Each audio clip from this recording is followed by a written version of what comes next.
invite the general evaluator for the meeting, for the speech. So not the general evaluator, the dedicated evaluator for the speaker number 1. The evaluator for past 14 years has been a Toastmaster, and she has been a HR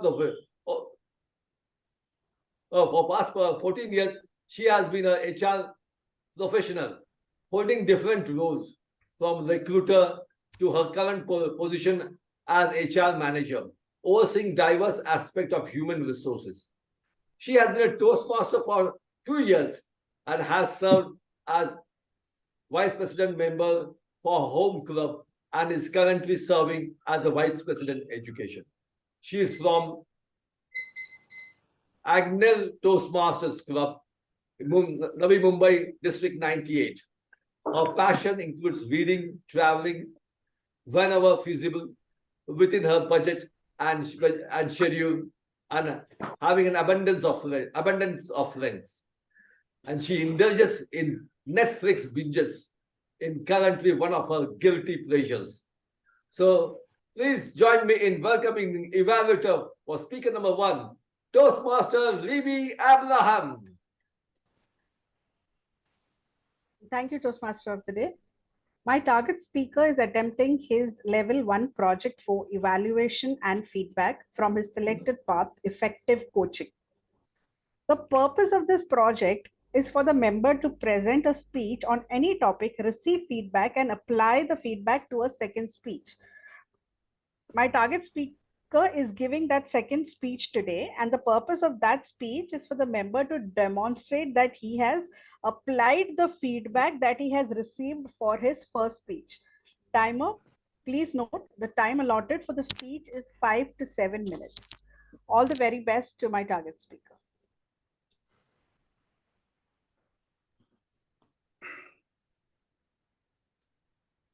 Milind sir, you have to give me the title and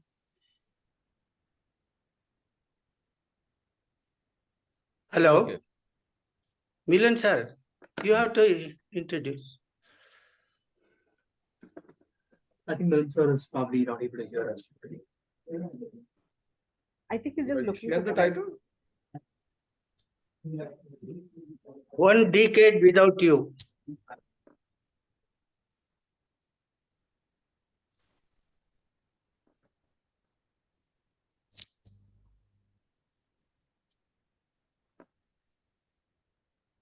So it's a time for speaker number 1, Toastmaster Joseph Benedict. A decade without you. A decade without you, Toastmaster Joseph. Good evening, ladies and gentlemen. How many of you really love your wife? In this mobile, I'm not able to see anyone. Take it for granted that every man really loves his wife. It so happened on 2022. I was in Singapore on my assignment for opening up the consulting office. I registered and everything. Just before that, I want to narrate a small incident. My spouse lost her eyesight. I asked her, darling, can you come with me to the hospital? She said, no, I will come only tomorrow morning, not now. Okay. Then she said, then I asked her, are you coming tomorrow morning? Yes. Then finally, I took her to the hospital and found out the eyesight was lost, and doctor suggested I can save the other eyesight if you go and take MRI and meet the specialist doctor. We went to the doctor. Again, the doctor said, madam, you take MRI, I will save you another eye. That was the instruction. The following day, I was about to leave to Singapore. I told my wife, darling, take this as an important thing. Go and take MRI and let me know what's the result. After a few days later, I received a call that she was collapsed. My God, what I have to do. I prayed, God, save her life. Save her life. Landed back from Singapore on the very Good Friday. She could talk to me. I landed in the hospital directly. And finally, I found out that she's okay with one eyesight only. Then she requested the doctor, Doctor, I want to celebrate Easter with my family. Will you allow me to go? The doctor said, okay, you can go. Soon after the discharge, she lost her second eye. It was so confusion. I do not know. My goodness, I cannot bear. This is an agony. I don't know, God is testing me. Reached home. Never celebrated the Easter anymore. Then again, after 8 months of living together, she was admitted in the Manipal hospital for kidney problem and she passed away. This is the background of my loneliness now. I do not know.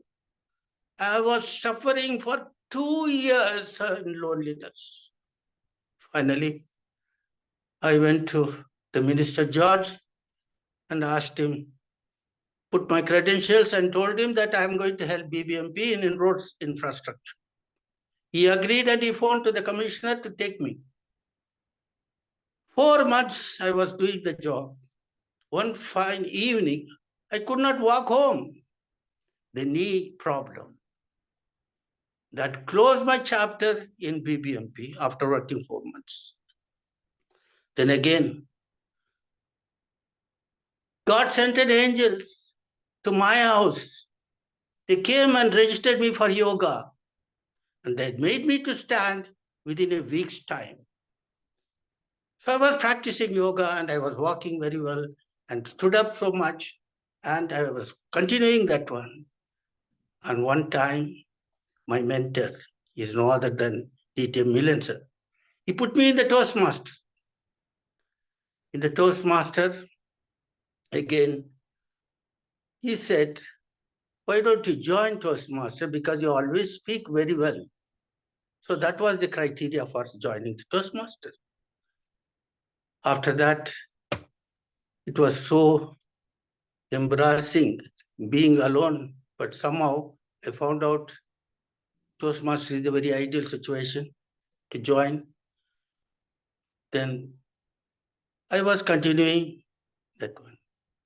But now and then, it is always in my thoughts, she is always there. She's always there, either when I'm sleeping or eating or doing whatever it is. But it never evaded from me because it is the light of her love leads me every day.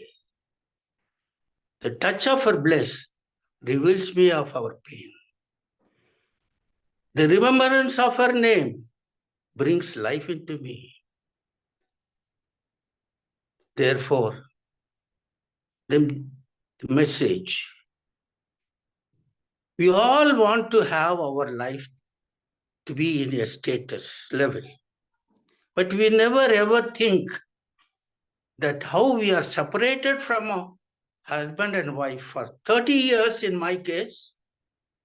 That was the biggest one generation gap.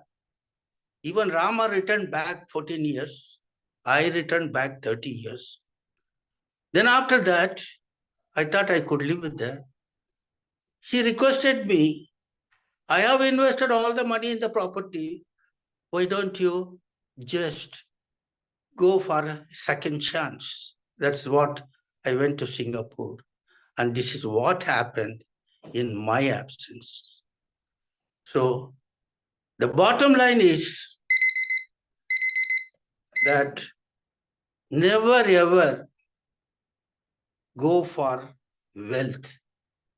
It is only the health of you and your spouse. When you live together, you always live in good health.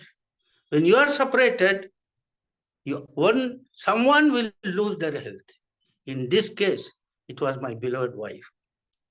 So this is my suggestion, that do not run for status. Live a good life. There's one life and live that life with your family and children. God bless you all. Over to the Modi. Thank you, Toastmaster Joseph, for your profound message from your personal story, how important it is to take care of your family and stay together. I personally also had that understanding when I was transferred to Chennai. I was luckily closer to the thing, but still on over the weekends, I has to come, and Sunday evening I has to go back. My daughter, she was hardly 3 years that time. How she used to sometimes clinch my feet and she said, "Papa, don't go." And she used to weep like anything. So that was something I could recall. Thank you, Toastmaster Joseph. And I'm going to recall this and remember your message to stay along with my family. So now it's time for the second speaker. So the second speaker who is giving a speech about from the Pathways Leadership Development Project is a level 4 project 2, managing a difficult audience. And it's the speech title is engaging an audience. Engaging an audience, Toastmaster Adarsh. Toastmaster Adarsh, engaging an audience.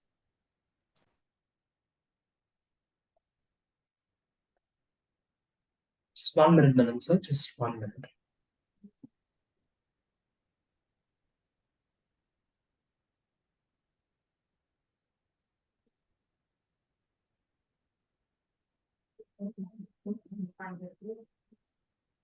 Have you ever been in a situation where you had to present in front of an audience? I'm sure all of you have done that. I think some of us have already done it today. I think Milan sir probably knows pretty well because he just did it. And then you have Joseph sir who delivered a speech today, and then you have Libby who introduced herself, and then you have Deepa who also introduced herself as our grammarian and our counter, and even I had that opportunity early today. But of course, imagine you're in front of a bigger audience, a slightly bigger audience. Don't you think it would be a little bit more challenging? I think today there are 5 of us in this room aside from me, right? How many of you think that it'll be a little bit more challenging if there were maybe say 10 of us today? Maybe Joseph sir, Libby, can you tell me something? I mean, how challenging would this be if there were a few more people in the room today? You know what? I'm not going to ask you for your, yes, I just saw somebody unmute themselves. I think it's Libby, I believe. Yeah, you asked a question, so I thought I would answer. A few more people wouldn't make much of a difference on a laptop, especially. Oh, really? Okay, imagine you're in front of a live audience with a few more people. Would that be a little bit daunting? Yes, that would definitely be daunting. Okay, add another 20 people to that. Would that be more daunting? No, it's already daunting. It can't get more daunting. Oh, it can't get more daunting? All right. Imagine if it is in front of a bunch of people you cannot relate to. Maybe say kids. Libby, how old are you right now? Really? You want to ask me that? I'm pretty old as well, so don't worry about it. I'm probably 45, so. So let's say I'm 45 too. Okay, all right then. Imagine you're 45 and you have to present in front of an audience that is, say, 18, 17, 16. That is even more daunting.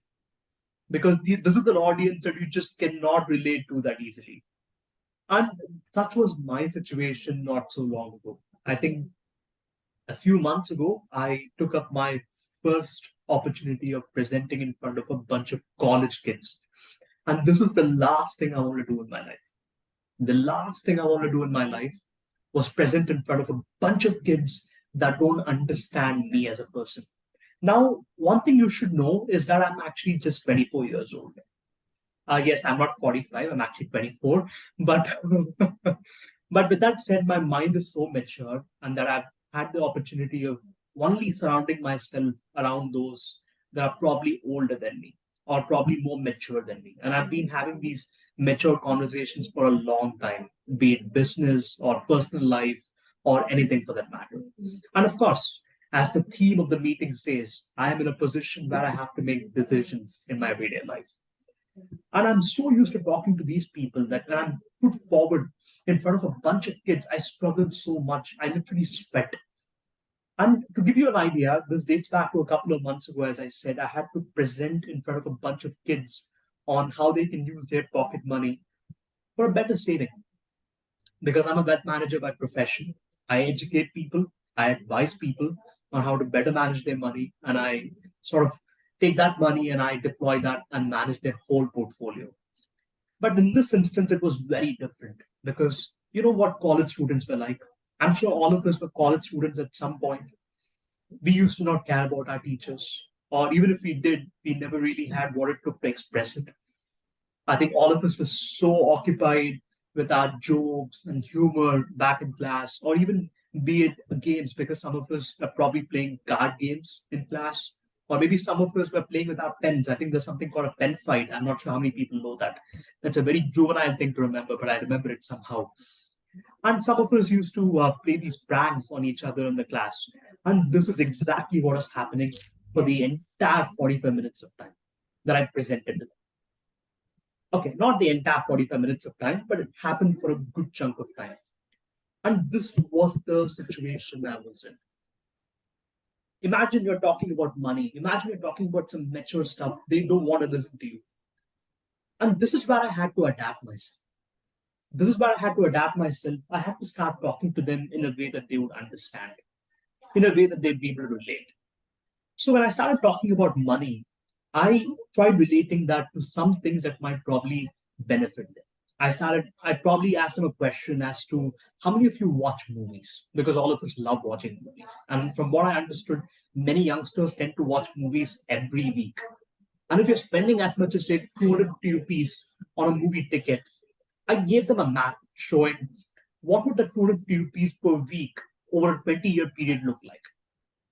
I showed them that, hey, you know what? If you invested 250 rupees, maybe say in a mutual fund or maybe in some kind of avenue, and by the way, I'm not advising on the call, just for the record.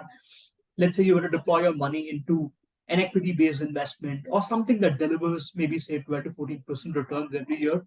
Over a 20-year period, it could be as much as say 40 lakhs, which is not a small amount of money. And this is one way to get their attention.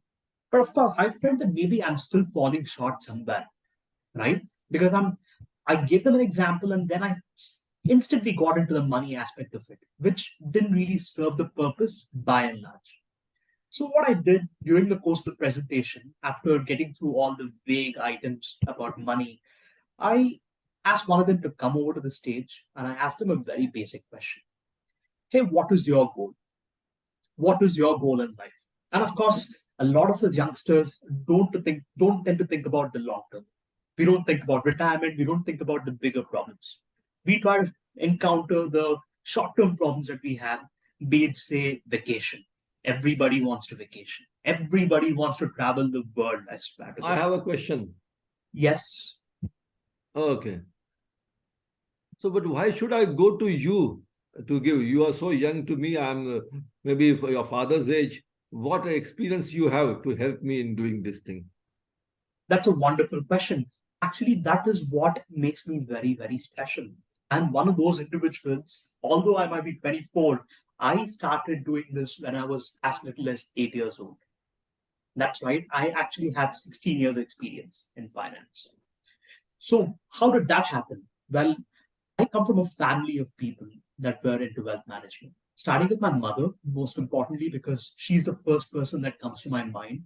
I remember I used to accompany her to the office pretty much every week or maybe a couple of weeks because there were occasions where I had to pick her up along with my father, and I couldn't help. I would see the client meetings that were happening in the office and the amount of chaos that used to occur.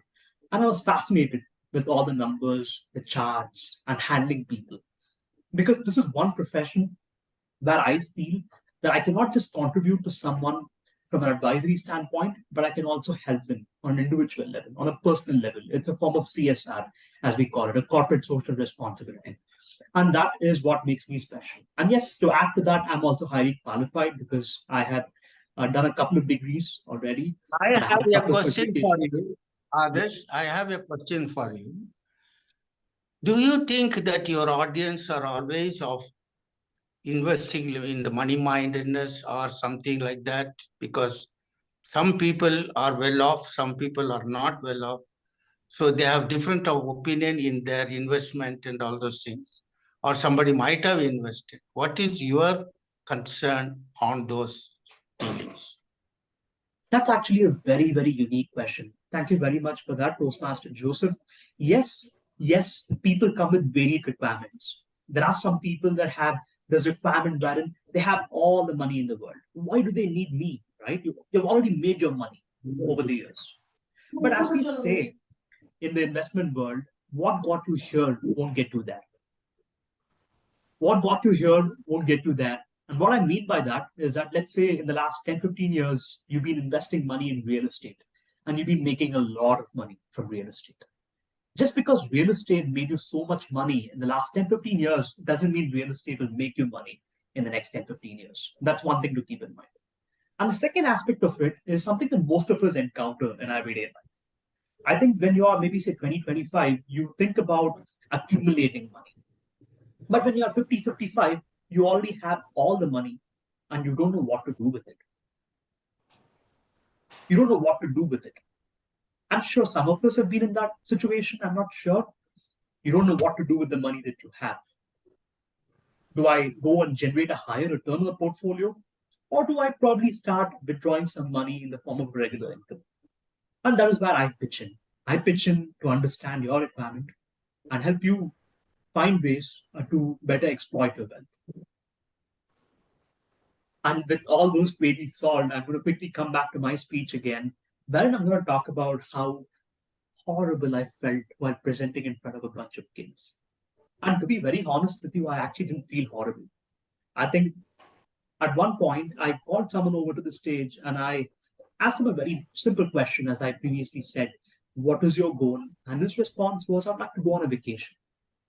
And I gave him an idea of how much is it. I actually painted a picture of a vacation in his mind, and I gave him an idea of how much is it that he's actually supposed to accumulate. Because he told me he wanted to travel across Europe. And we had to do the math right there on the spot. We actually sat down to do that math. We did that math of how much he should actually have to be able to meet his goal as of today. Of course, the money worth today will not be the same tomorrow. So I had to sit down to do that bit of analysis as well. And then I was clear. I told him that, hey, you know what, you should be investing so much. And of course, he was taken aback because that amount was not a small amount. It required a little bit of effort. And given that he wasn't even working, it wasn't easy. But I had to downsize that goal. Of course, when the expectation is so high, I don't want to be that person that wants to kill that goal. But instead, I'm going to create a goal that is probably a small percentage of that. Maybe in case if I cannot travel across Europe, I can at least travel across a couple of countries in Europe, right? So I was able to establish a plan for him on the spot on what he could do with such a goal and start him and get him to invest a little bit of money. And this is how I was able to engage this incredible audience. I think what started off as a very, very chaotic atmosphere soon turned into a very, very cordial one, to a point where they started to listen to me. And in a situation like this, it was not as simple as that as well, because during the course of the entire process, I had to pose a lot of questions. More questions than I'd pose to an audience with a lot of mature minds. Because if you're in your 40s or 50s, you'd be prepared to listen, as Toastmaster Joseph said. But if you're interacting with a bunch of people that don't want to listen and have no form of interest, then you have to generate that interest. and you have to get them to listen to you. You do that with questions, you do that with simulations, you do that with stories, you do that by getting themselves involved. And that is the challenge that I had to put up with during the whole 50 minutes of presentation at a college full of first year BCom students, which was really hard for me. I swear to God, that is the hardest 40 to 50 minutes of my life. And I'm actually open for another 40 to 50 minutes with such students. On that note, I would like to hand it back to the Toastmaster of the day, DTM Minute. Thank you. Thank you, Toastmaster Adarsh, for making sure your audience were engaged with your speech. And they also had to ask questions, and the way you explained to them was very good. So kudos to you for that. So with this, we are come to the end of our part 1 of our Toastmasters meeting. And now it's time to go to the part 2. That's something called table topic. And Shall the we table take topic photo- Sir, shall we take a photograph? Yeah, sure. So Adarsh, Jaikant What? sir, can you come on the video? Jaikant sir? Sir, coming. Sir. Yeah, please. I'm just trying to see if I can able to. Okay. So let's give a warm All smile of in you spite open of the all video. difficulties. Okay, I guess. Jaikant, nice to see you. Nice to see you all. Hi, guys. Yeah. Nice to see all of you. I think only Deepa is missing. I'm not sure if Deepa is available. Deepa, I have to turn on your video.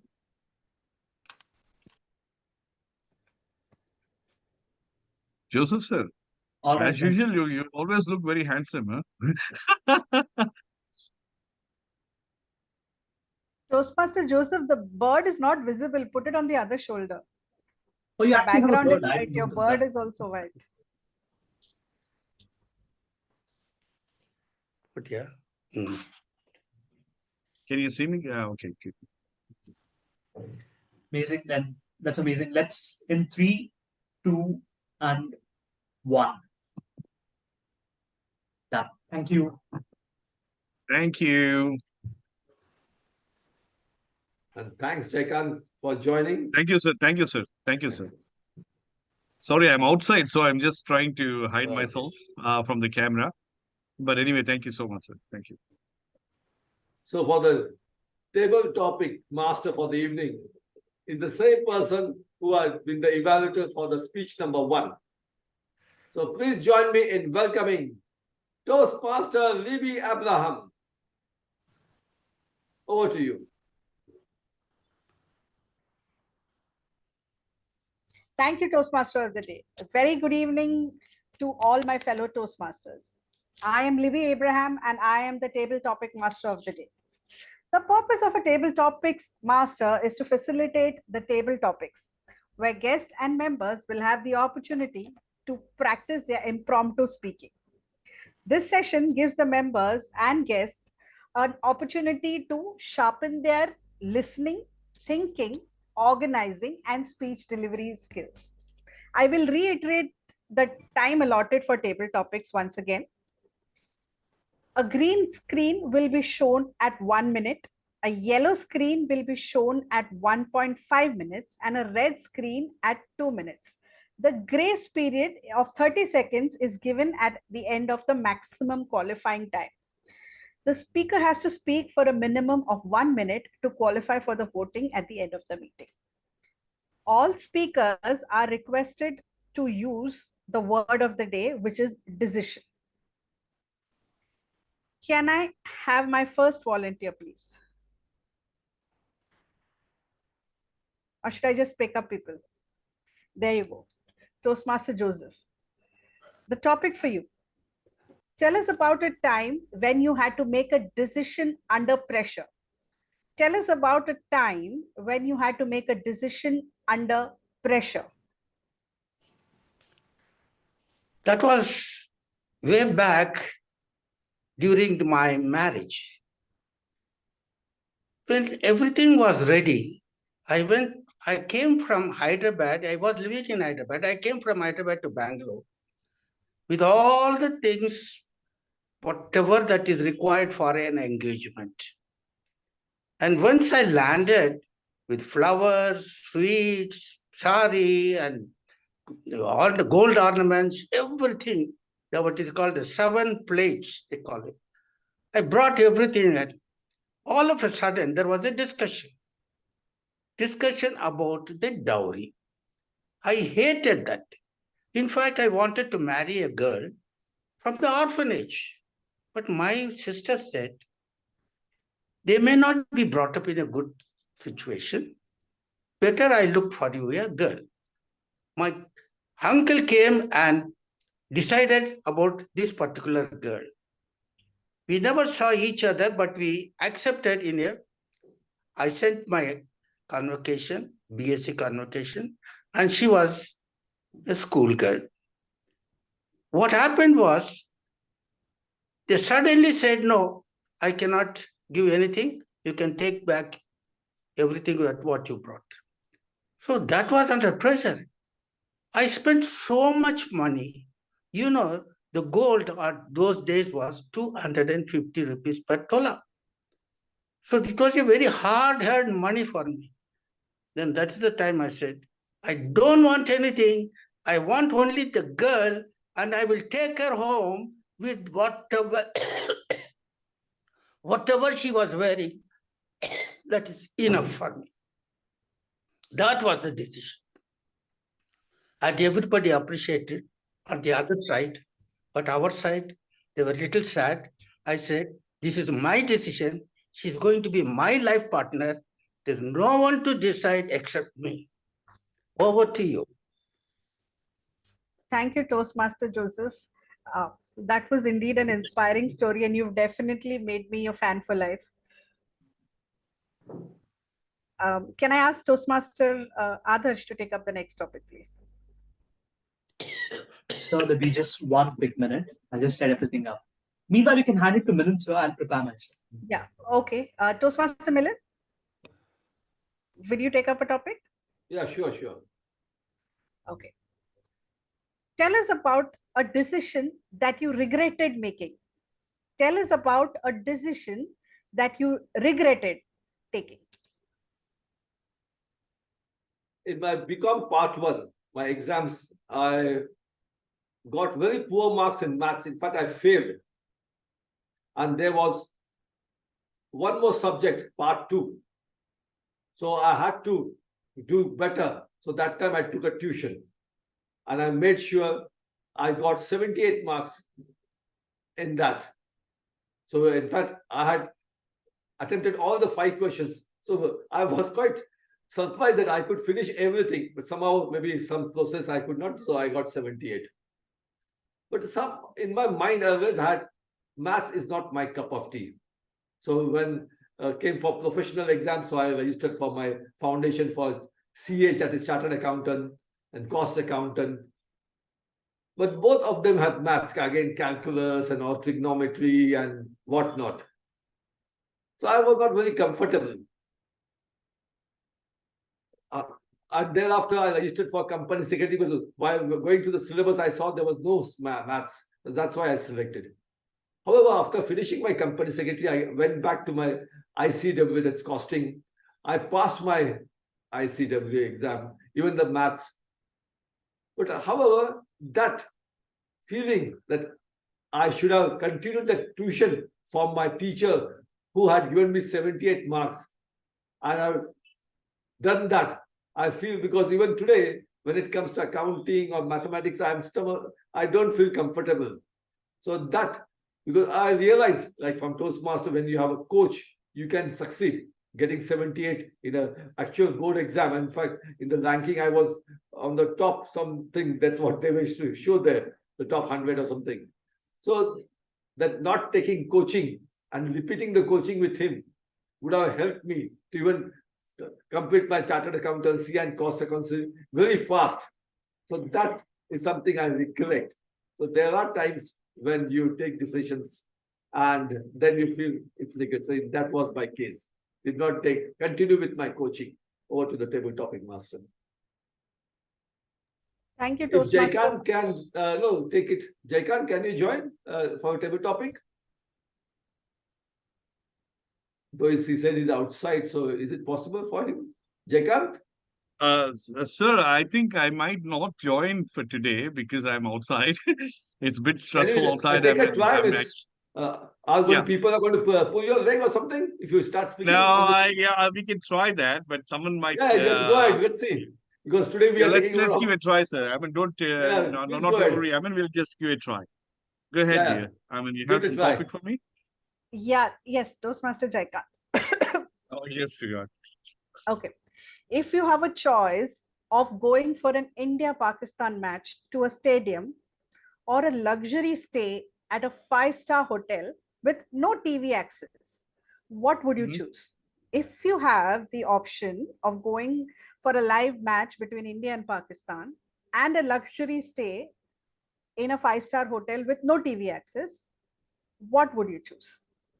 Toastmaster Jaikant. Yeah, that's a wonderful. I mean, I have to make the decision. I would definitely prefer to go for a match rather than staying in the five-star hotel. It's more fun, right? To really be with the guys, with the crowd, and have fun with the match that's happened. That could really give me a lot of joy than being in the hotel. Five-star hotel doesn't really make me joyful. I mean, like the way I probably see my teams and the game, and I really enjoy that, and that's more important than my five-star hotel stay. Yeah. So that's where I look at it. I mean, it's the decisions that we make in our life, right? I mean, what is really important is how do you feel about what you're doing? I mean, that's pretty much important for everyone. Do you feel joyful or do you feel painful? I mean, for me, it's more important that I keep myself joyful rather than staying at a place where the comfort is there, but then there is no joy. There's no fun. So that's where I look at it from my perspective. So I love the nature, I love the people, I love the things more than this. I mean, it doesn't matter whether it's five-star hotel or a small hut I stay, but it's the people and it's a crowd and it's the environment that makes a big difference, not the five-star hotel at all. Yeah. So that's, I mean, in fact, if I go to my village, I really enjoy it's a small house of my cousins, and I really enjoy there seeing the nature rather than I mean, though I can afford to stay in the hotel, five-star hotel, but that doesn't really give me a joy. It's my friends, my family, and my relatives that gives me joy more than anything else. That's me. Yeah. Thank you so much, and I believe I had conveyed my message. Thank you so much, dear. Yeah. Thank you, Toastmaster Jaikant. Though I probably would have chosen the five-star hotel and the spa. Yeah. Depends, Can I dear. have I mean, yeah. Can I have Toastmaster? I think we're running out of time. Should we join back? Okay, now we don't have, we have just less than a minute. So Yeah, others, that's can I we was rejoin? asking. Sure, Milind, we can rejoin. We can rejoin. Let's rejoin. Okay. Yeah, we can rejoin the same meeting.